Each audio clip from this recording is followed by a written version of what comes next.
तो चलिए आज हम लोग स्टार्ट करेंगे क्लास 10th का नेक्स्ट टॉपिक जो है अंडर रूट टू। हमें ये दिखाना है कि under root two irrational number है, और साथ ही साथ आप ये जानते रहिए कि यहाँ से 2 नंबर आपके एनुअल एग्जाम में या बोर्ड एग्जाम में क्या है, फिक्स है। कि ये जो है प्रूव करने के लिए श्योरली किसी न किसी अल्टरनेट जो है करके पूछता रहता है कि आप under root two under root 3 को ऐसे आप प्रूव करके दिखा दीजिए कि क्या है, इरेशनल नंबर है। ठीक, साथ ही आपने क्लास 9th में भी पढ़ा होगा कि रेशनल नंबर क्या होता है। थोड़ा क्लास 9th की चर्चा हम करते हैं। रेशनल नंबर के बारे में आप लोगों ने पढ़ा होगा, और साथ ही साथ रियल नंबर में आपको पढ़ा क्या होगा, रेशनल नंबर और इरेशनल नंबर। ठीक है, जिसमें आपके terminating, non terminating, terminating, repeating और आखिरिंग ऐसे करके पढ़ते थे ना। और इरेशनल नंबर क्या होता है, वहां पर आप लोगों ने एग्जाम्पल भी देखा था कि under root 2, under root 3, under root 4, या कोई इरेशनल नंबर के साथ कोई नंबर अगर हम ऐड कर देते हैं, अंडर रूट 3/2 या अंडर रूट 5 + 7 करें, या फिर अंडर रूट 6 प्लस, चाहे माइनस सब्ट्रैक्ट करें या ऐड करें, उससे कोई फर्क नहीं पड़ता। बट अंडर रूट के साथ कोई चीज अगर हम ऐड करते हैं या सब्ट्रैक्ट करते हैं तो मेरा क्या होता है, इरेशनल नंबर ही बनता है। ठीक ना। तो इसको ऐसे ना, जैसे सपोज लिख दिया जाए अंडर रूट 4/2, तो क्या बोलेंगे इसको हम, रेशनल या इरेशनल? इरेशनल। स्क्वायर रूट 4 का क्या होगा, 2, और 2 से 2 को डिवाइड करेंगे तो क्या होगा, रेशनल। तो क्या बन जाएगा, तो आप लोग इरेशनल बोल रहे थे, क्या हुआ ये हुआ रेशनल नंबर। ठीक, तो ऐसा नंबर अगर जिसका स्क्वायर रूट अगर अंडर रूट से बाहर आता है तो भले अंडर रूट के अंदर हो। अगर मैं लिख दूं अंडर रूट 25/6, तो क्या बनेगा ये, क्या बनेगा ये, रेशनल। क्योंकि 25 का क्या होगा स्क्वायर रूट 5, क्या हो जाएगा ये p/q के फॉर्म में हो गया, जहां q is not equal to 0। q जो है हमारे 0 के बराबर नहीं होना चाहिए, और q 0 के बराबर नहीं भी है, यहाँ पर 6 है। ठीक ना। तो ऐसे नंबर को जो है अंडर रूट में रहने के बावजूद भी इसको हम इरेशनल नहीं बोलेंगे, क्या बोलेंगे, रेशनल नंबर बोलेंगे, है ना। तो इसके बारे में थोड़ा आपको क्लास 9th में अच्छी तरह से पढ़ाया गया, इसलिए इसमें बहुत डीपली में नहीं जा रहा हूँ, क्योंकि आप क्लास 9th में पढ़ लिए हैं। और अगर नहीं पढ़े हैं तो आप एक बार उसको देख लीजिए, पढ़ लीजिए, आपको क्लियर समझ में आ जाएगा। ठीक, और नहीं तो मेरा जो है हाँ, उसको आप देख सकते हैं। तो यहां हम देखेंगे under root 2 is irrational number. आपको शो करना है under root, so that under root 2 is irrational number. तो आपको अंडर रूट 2 इरेशनल नंबर दिखाना है, तो हम सबसे पहले क्या करेंगे कि इसको सपोज करके चलेंगे कि क्या है, रेशनल नंबर है। ठीक, क्या दिखाना आपको, ध्यान से समझिएगा बात को, ज्यादा इसमें थ्योरेटिकल है। ठीक, एक बार अगर आप समझ लेंगे तो इस तरह के जितने क्वेश्चंस होंगे सब आप कर लेंगे, और एक बार अगर मन में डाउट रहेगा तो फिर बार बार कंफ्यूजन क्रिएट होता रहेगा कि ये स्टेप कैसे हो गया। तो हमें क्या प्रूव करना है यहाँ पर, इरेशनल नंबर। तो हम लेके क्या चलेंगे, रेशनल नंबर, और उसको हम प्रूव करेंगे स्टेप बाय स्टेप। और लास्ट में जो रिजल्ट आएगा, जो भी रिजल्ट आएगा, उस रिजल्ट को हमने जो सपोज किया है उससे कंपैरिजन करेंगे, मैच कराएंगे, और देखेंगे कि क्या मेरा सपोजिशन जो है हमारे रिजल्ट पर खड़ा हो रहा है कि नहीं, मतलब सत्य है कि नहीं, ट्रू है कि नहीं। अगर मेरा सपोजिशन मेरे रिजल्ट के साथ अगर ट्रू हो रहा है तब तो हमने जो सपोज किया है वो क्या है, सत्य है। और अगर ट्रू नहीं हो रहा है तो हमने जो सपोज किया क्या होगा, गलत हो जाएगा। तो हमने क्या सपोज किया है, रेशनल। तो गलत होगा तो क्या बनेगा, इरेशनल बन जाएगा। कुछ क्लियर है, क्या करना है, पहले हमें क्या लेके चलना है, ये रेशनल नंबर है, सपोज कर लेंगे। इसके बाद इसको स्टेप बाय स्टेप अभी हम दिखाएंगे कैसे करना है, स्टेप बाय स्टेप उसको सॉल्व करेंगे, और सॉल्व करने के बाद तब हम जो रिजल्ट आएगा उसके अनुसार हम देखेंगे कि हमारा सपोजिशन सही जो सपोज किए थे वो रिजल्ट के साथ मैच कर रहा है कि नहीं कर रहा। अगर ऐसा हो रहा है, मैच कर रहा है, तो इसका मतलब हमने जो सपोज किया वो सही है, और अगर नहीं मैच कर रहा है तो हमारा सपोजिशन क्या होगा, रॉन्ग हो जाएगा। इसका मतलब हमने सपोज जो कर रखा है कि रेशनल नंबर है वो रॉन्ग हुआ, कंट्राडिक्ट हुआ, इसका मतलब वो रेशनल होकर क्या होगा, इरेशनल होगा। ठीक, तो आइए स्टार्ट करते हैं। तो हम पहले सपोज करेंगे इफ पॉसिबल, अगर संभव हो तो ले सकते हैं let under root 2 is a rational number. क्या सपोज कर लेंगे हमने सपोज कर लिया कि अंडर रूट क्या है, रेशनल नंबर है। हमें प्रूव करना है कि ये क्या है, मैंगो है, तो हम सपोज करके चलेंगे कि ये एप्पल है। ठीक, हमें दिखाना है कि ये क्या मार्कर है, हम बोलेंगे नहीं दिस इज द बुक, क्या है ये किताब है। अब इसके बाद अपना सारा स्टेप करेंगे तो कुछ तो रिजल्ट आएगा ना भाई। अगर गलत आएगा तो समझ जाएंगे कि हमने बुक सपोज किया था, गलत सपोज किया था, रिजल्ट गलत आ गया। ठीक, तो हम क्या सपोज करके चलेंगे, ये दिखाना है इरेशनल नंबर, तो हम कहेंगे let it is a rational number. ये क्या है मेरा रेशनल नंबर है। तो आप जानते हो कि जितने भी रेशनल नंबर होते हैं उसको किस तरह लिखते हैं, पी बाई क्यू के रूप में लिखेंगे। तो अगर ये रेशनल होगा तो इसको भी पी बाई क्यू के रूप में क्या करेंगे, हम लिखेंगे ना। तो हम यहाँ करेंगे let A and B are two integer such that, ये सारे क्वेश्चंस में लिखेंगे इतना चीज, such that A and B have no common factor other than 1। ये मैंने लाइन लिखा, समझ में आया क्या लिखा मैंने?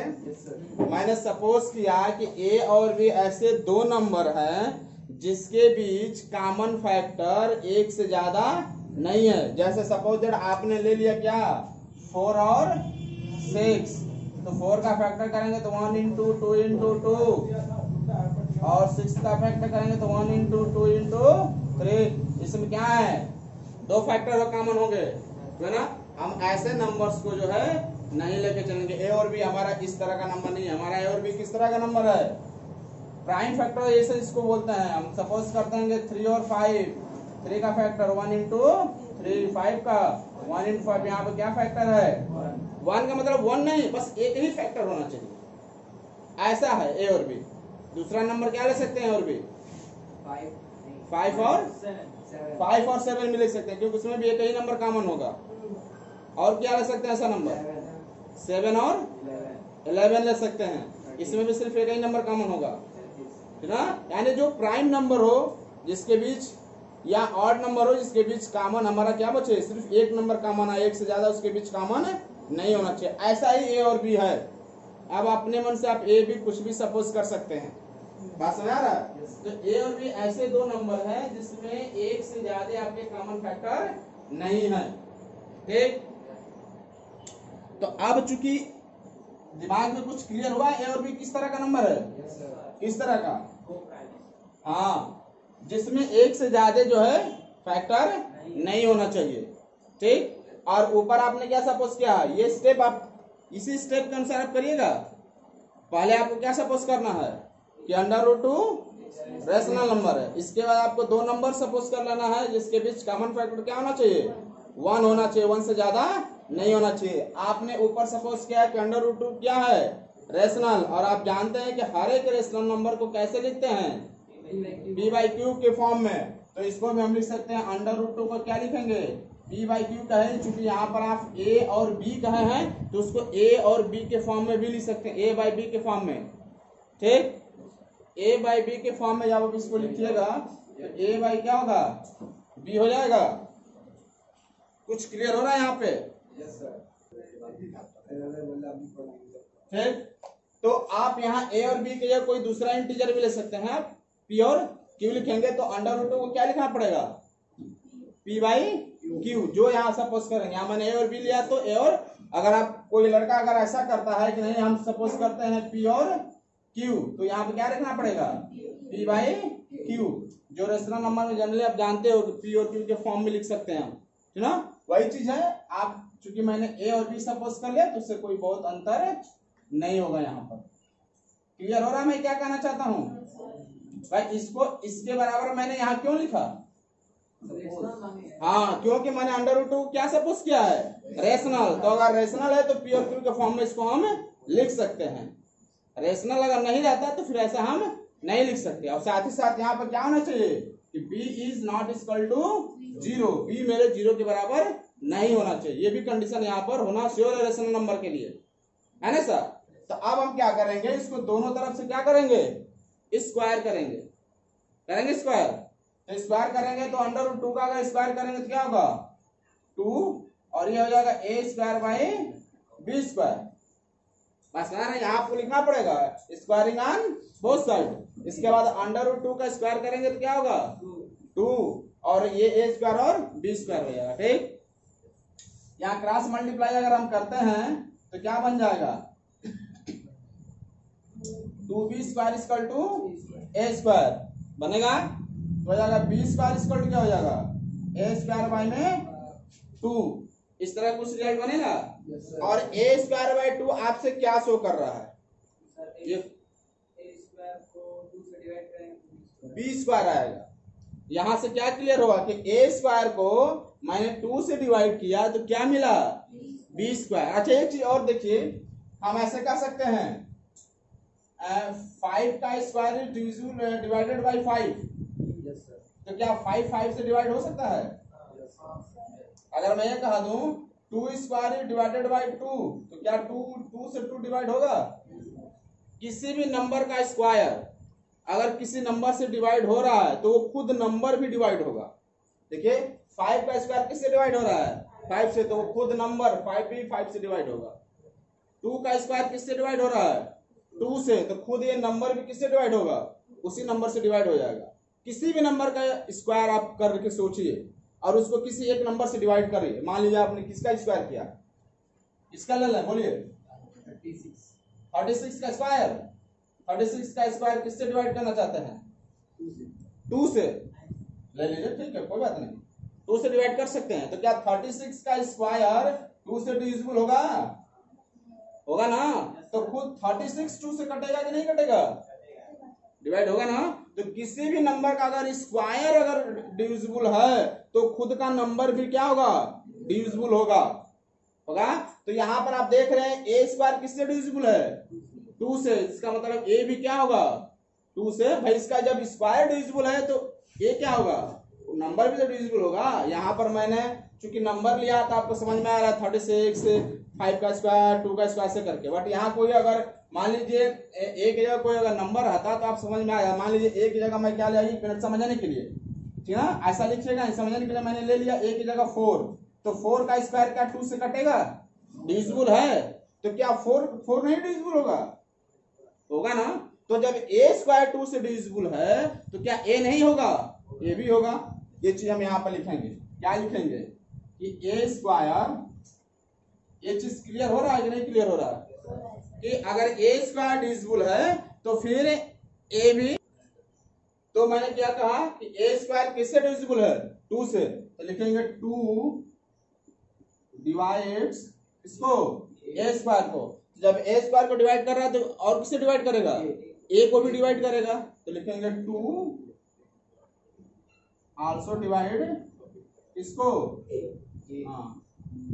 डिवाइड्स a, ठीक, a को भी डिवाइड करेगा। और एक चीज और ध्यान दीजिए, जैसे मान लीजिए मैं बोल दिया इफ 7 डिवाइड कर रहा है 14 को, तो 14 का अगर प्राइम फैक्टराइजेशन करोगे या 14 का फैक्टर करेंगे आप, क्या उसमें 7 आएगा यस सर 2 इंटू या 7 इंटू 2 इंटू 7 भी कर सकते हैं, ठीक। और ले लीजिए मान लीजिए मैं क्या जाएगा 15 डिवाइड 3 जो है 15 को डिवाइड कर रहा है, तो 15 का प्राइम फैक्टराइजेशन करेंगे तो उसमें 3 आएगा कि नहीं आएगा ना 3 इंटू 5।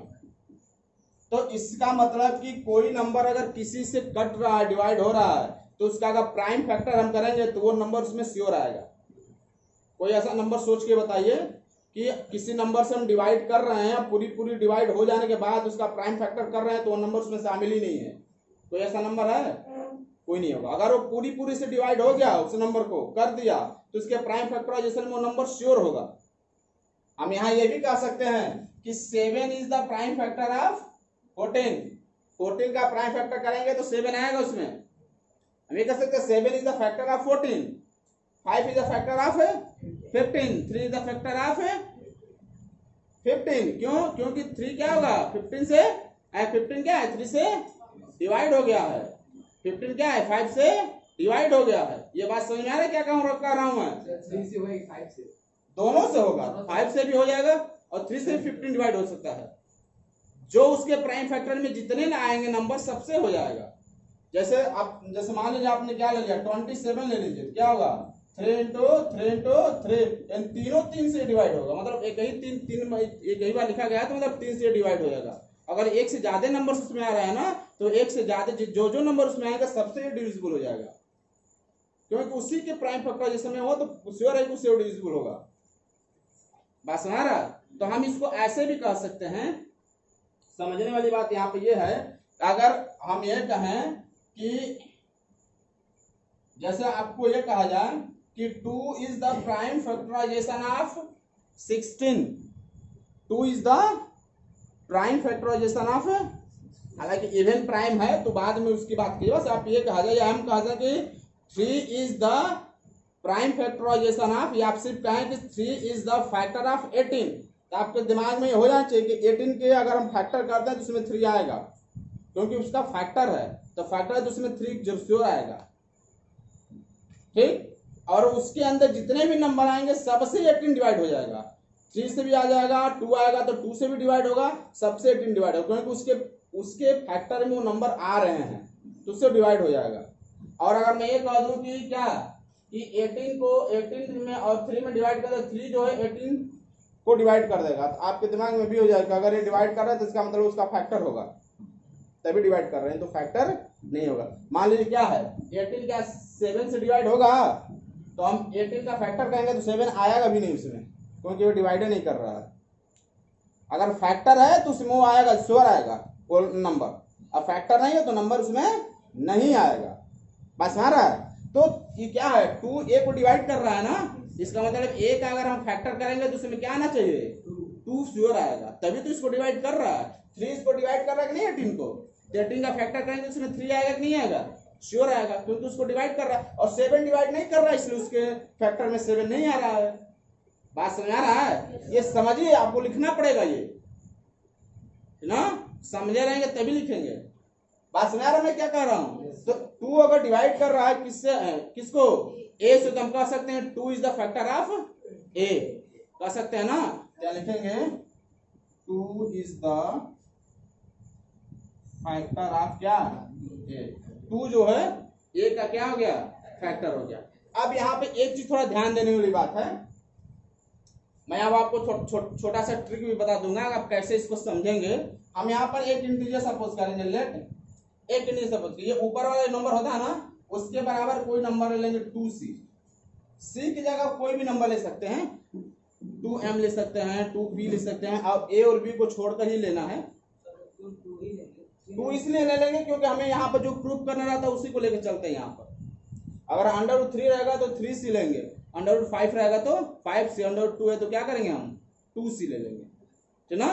इस चीज को थोड़ा यहाँ आपको पकड़ के रखना है कि हमें यहाँ पर क्या लेट करना है ना सर। तो अब हम क्या करेंगे, a की जगह हमने क्या सपोज कर लिया 2c, तो अब यहाँ पर हम रखेंगे इस वाले, इसको कहा लीजिए क्वेश्चन नंबर फर्स्ट, इसमें a की जगह रखेंगे क्या होगा 2b² क्या हो जाएगा 2a की जगह c रखेंगे तो क्या होगा c² हो जाएगा, होगा। तो हम लिख सकते हैं इसको 2b² क्या 4c², लिखेंगे तो c² क्या होगा 2b² में 4, तो c² क्या होगा कट जाएगा, यानी b² क्या होगा, यहाँ कह सकते हैं b² में क्या होगा b²/2, सब बचेगा ना। फिर वही कंडीशन यहाँ पर आ गया कि 2 जो किसको डिवाइड कर रहा है b² को, तो 2 किससे डिवाइड करेगा b को भी करेगा, क्योंकि इसके स्क्वायर को डिवाइड कर रहा है तो खुद नंबर को भी क्या करेगा वो। जैसे आपने एग्जांपल में देखा था कि अगर 5 के स्क्वायर को अगर कोई नंबर डिवाइड कर रहा है तो क्या होगा खुद के नंबर को भी क्या करेगा वहां पर डिवाइड होगा। ऐसा जो मैंने अभी पीछे बताया था, चर्चा किया था, वही चीज यहाँ पर भी है। तो क्या लिखेंगे यहाँ पर हम 2 डिवाइड्स किसको b², तो 2 आल्सो डिवाइड्स किसको b को डिवाइड करेगा, तो इसका मतलब b को डिवाइड कर रहा है तो b का अगर फैक्टर करेंगे तो उसमें 2 आएगा, क्योंकि उसको डिवाइड कर दे रहा है भाई। तो क्या लिखेंगे 2 इज फैक्टर इसका फैक्टर ऑफ बी का फैक्टर होगा। अब इसी दोनों रिजल्ट को हमें पकड़ लेना है, ध्यान समझेगा। इसी दोनों रिजल्ट में हमें दिखाएगा रेशनल है कि रेशनल। हमने ऊपर से प्रूव करते हुए आया, हमने ऊपर क्या पहली स्लाइड को समझ लीजिए। ऊपर हमने क्या सपोज किया था कि ए और बी के पास एक से ज्यादा फैक्टर है नहीं है, एक ही फैक्टर है।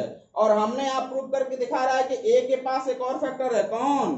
2, और बी के पास एक और फैक्टर है, कौन? मतलब ए और बी के पास इस एक के सिवा एक और फैक्टर आ गया, कौन? 2। हमने ऊपर सपोज करके चला है कि उसके पास एक ही फैक्टर है, बस नीचे वाला रिजल्ट क्या कह रहा है कि नहीं, उसके पास एक के सिवा 2 भी फैक्टर है। एक तो है ही है, एक तो फैक्टर है ही है, बट इसके साथ साथ क्या है, एक और फैक्टर है जो 2 है। इसका मतलब हमने जो सपोज किया था क्या है, गलत। This is कंट्राडेक्ट। कंट्राडेक्ट मतलब हमारा जो स्टेटमेंट है उसका खंडन हो गया ना। हमने जो कहा था वो क्या हो गया, कंट्राडेक्ट मतलब उसका खंडन हो गया, वो सत्य साबित नहीं हुआ। तो लिखेंगे दिस इज द कंट्राडेक्ट। ये क्या है,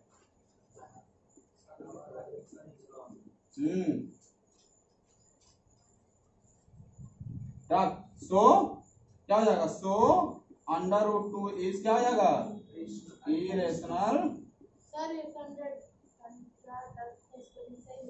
नहीं।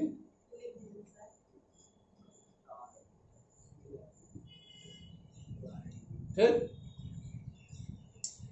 तो इसका मतलब कि √2 क्या होगा मेरा, इरेशनल नंबर।